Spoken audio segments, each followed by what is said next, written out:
I had always believed that Thanksgiving was more than just a holiday.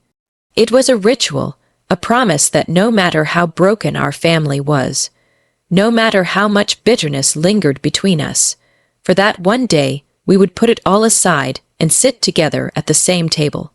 That belief had kept me holding on for years, even when I should have known better. This year, I had planned my schedule around it. I had bought an expensive bottle of wine to bring as a gift, even rehearsed the polite but shallow small talk I would have to endure from my relatives who never truly accepted me. I knew my presence would be tolerated, not celebrated, but still it was family. And family, no matter how fractured, is supposed to mean something. At least that's what I thought. 2 weeks before Thanksgiving, the truth arrived in the most heartless way possible. A group text. My mother sent it, but it might as well have been written by all of them. We've decided this year will just be immediate family. It read, with a string of smiling emojis that felt like knives. I stared at my phone, waiting for the follow-up that never came. No explanation, no private call, no reassurance that it wasn't personal. Just a curt dismissal, as if I were a stranger and not their blood. I scrolled back through the thread, rereading it again and again, trying to convince myself I was misinterpreting. But the silence that followed confirmed it. I had been uninvited, excluded, cast out like I never belonged in the first place. My hands trembled, my chest ached, and in that moment the memories came flooding back. The 1,000 little betrayals that led up to this one final wound. I remembered being 12 years old, sitting at the kids' table while my cousins laughed with each other. I had tried to join in only to be mocked for my stutter, while the adults glanced over and chuckled, pretending not to notice how small I felt. I remembered being 16 when I won a regional science fair competition, only for my uncle to brush it off with a dismissive, "That's cute, but you're still not as smart as your cousin Daniel." I remembered birthdays forgotten, achievements dismissed, and countless jokes made at my expense. And yet, despite it all, I still showed up. I still gave them the benefit of the doubt, because I was desperate for connection. But now, they had made it crystal clear. I wasn't family. I was an outsider, tolerated only when convenient. The pain was unbearable. I sat alone in my living room, staring at the message until the words blurred into nothing. My estate, my $6, $2 million home that I had built through years of sweat, sacrifice, and sleepless nights suddenly felt hollow. Every wall echoed with emptiness, every room colder than the last. I had built this empire without their help, without their support, and yet, all I wanted was a seat at their table. Tears welled in my eyes, hot and furious. It wasn't just about Thanksgiving. It was about what it symbolized: acceptance, belonging, family. And they had ripped it away from me like it was nothing. But as I sat there in the silence, something inside me shifted. The wound was deep, yes, but underneath the pain, a fire began to flicker. It was faint, almost imperceptible, but it was there, a spark of defiance, of anger, of something stronger than despair. If they didn't want me at their table, maybe it was time I built my own. The first few days after the message were heavy, like I was walking with lead weights strapped to my chest. Everywhere I turned in the estate, the marble halls, the glass walls overlooking acres of manicured gardens. I felt the silence pressing down. I should have been proud, standing inside everything I had built from nothing. But all I felt was the sting of their rejection echoing through every corner. My chef's kitchen stood gleaming and untouched. The dining table, long enough to seat 20 comfortably, remained bare, not a single place setting prepared. I caught myself standing at the head of that table one morning, imagining it filled with food, laughter, and voices. My imagination betrayed me, though, because the voices I heard were theirs, the very people who had slammed the door in my face. And that's when the fire in my chest grew stronger. Why was I still giving them power over me? Why was I still begging for scraps of love and acceptance when I had built an empire they swore I never could? My $6, $2 million estate wasn't just wealth. It was proof that every doubt they cast on me was wrong. Proof that every cruel word they threw at me had only sharpened me. I remember standing by the floor-to-ceiling window that overlooked the gardens, whispering to myself, they uninvited me. But they cannot erase me. That night, I made the decision. If they didn't want me at their Thanksgiving, I would host my own bigger, brighter, and overflowing with the very thing they denied me, belonging. But it wouldn't be for them, no. It would be for the people who actually mattered. I pulled out a notebook and began making a list, not of relatives, but of souls who had stood beside me when no one else did. My assistant, who had worked tirelessly through my long nights of building my company. My housekeeper, who always left little notes of encouragement on my desk when I seemed stressed. My college friend, who lent me money when I was too broke to afford rent. My elderly neighbor, Mrs. Foster, who once told me I reminded her of her late son and who never failed to bring me cookies at Christmas. One by one, the names filled the page until the list stretched to 30. Two people who had seen me, valued me, believed in me. Not out of blood, but out of love, respect, and kindness.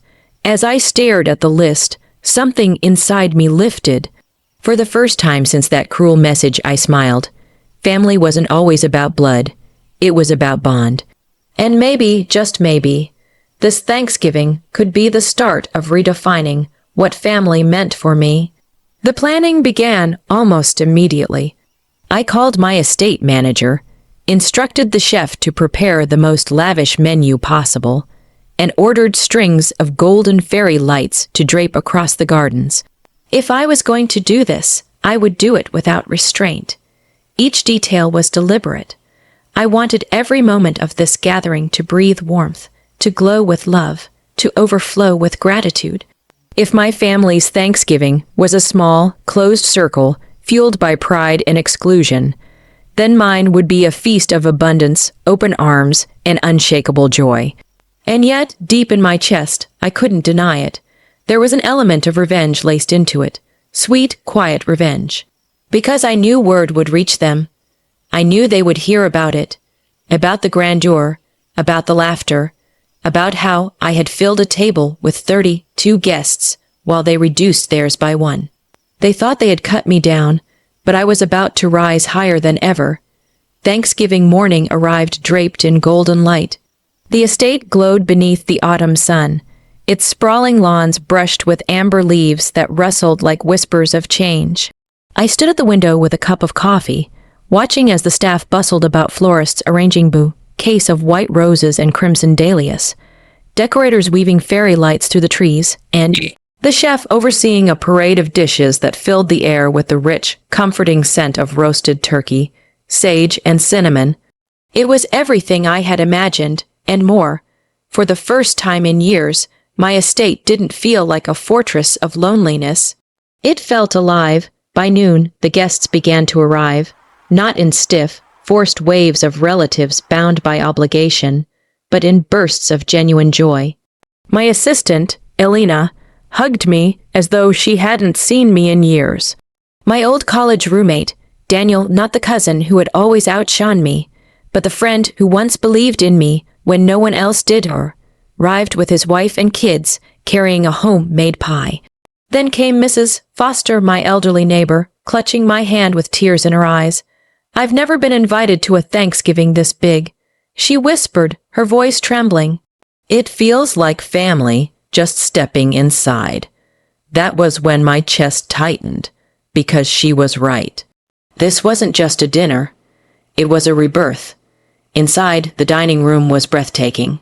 The long oak table stretched the length of the hall, covered in ivory linen and adorned with crystal goblets, gold-trimmed plates, and candles that cast a soft glow over everything. In the center, platters overflowed with roasted turkey, honey, glazed ham, whipped sweet potatoes, cranberry sauce, and steaming bread rolls. The air vibrated with warmth, the kind of warmth I had chased for years in the wrong places. As we gathered, I raised a glass. My voice shook at first, but steadied as I looked around the table. "Tonight, we celebrate not because tradition tells us to, but because love brought us here. Each of you is here because you believed in me when I had nothing. You showed me kindness when my own family showed me none. So tonight, this table is yours. This home is yours. You are my family." For a moment, there was silence.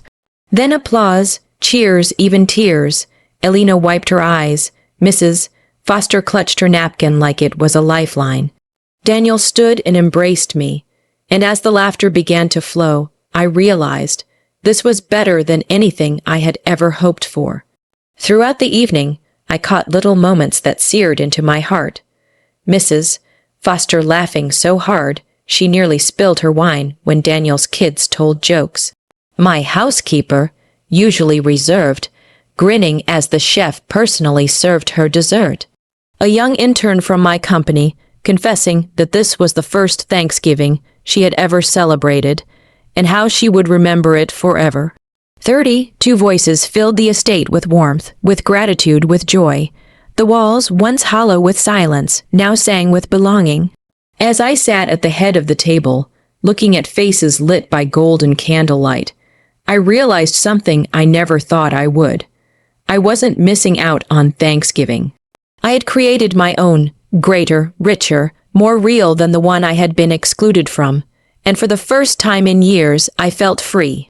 The morning after Thanksgiving, I woke to the kind of quiet that doesn't feel empty, but full. My home was still glowing with the aftertaste of laughter, with the faint scent of roasted turkey lingering in the air. The long oak table, now littered with half-empty glasses and forgotten napkins, looked like a battlefield of joy. 32 people had sat at that table, 32 souls who had left a mark on my heart. I walked through the dining room slowly, my fingers brushing the linen cloth, my mind replaying the night before Mrs. Foster's tears, Elena's smile, Daniel's children running down the halls with laughter that still echoed faintly in the corridors. It wasn't the picture, perfect, polished family gathering I used to dream about. It was something better, something real, but as the morning wore on, my phone began to buzz. First, it was a message from a distant cousin. "Heard you had some kind of huge dinner last night. Looked amazing." Then another from an old aunt. "So, you decided to throw your own Thanksgiving. Interesting." And then the call came. From my mother. Her voice was strained, polite, carrying that forced casualness she always wore when she was hiding her true feelings. "I saw some pictures," she said. "Look, the big. You didn't tell us you were hosting." I almost laughed. "You didn't tell me you were uninviting me," I wanted to say, but instead, I let silence hang between us until she filled it with nervous chatter. "Your table looked beautiful. Who were all those people?" I smiled, though she couldn't see it. "Family," I said simply. "My real family." For a moment, she had nothing to say. I could almost hear the weight of my words pressing into her. The truth was clear. They had tried to cut me out, to shrink me down, to remind me I was nothing without them. But instead, I had built something greater without them. By evening, the whispers had spread. Photos of the estate's glowing garden strung with lights, the long oak table crowded with happy faces, the lavish dishes, everything had reached my family's ears. I didn't need to confront them, didn't need to scream or demand apologies. My silence, my joy, my success, those were louder than any argument, and I knew what stung them most. They had assumed I would spend Thanksgiving alone, bitter and forgotten. Instead, I had filled my home with 32 people who celebrated me, who cherished me, who reminded me that blood doesn't define family, love does. That night, as I stood on the balcony overlooking the quiet gardens, I felt a peace I had never known. The wound of betrayal hadn't vanished, it never fully would, but it had transformed into something stronger. A scar, yes, but a scar that reminded me I survived, I thrived, and I no longer needed their table. They had uninvited me, so I built my own, and 32 souls feasted with love that night, while they sat at their table, smaller and emptier than ever. That was my revenge, sweet, silent, and complete.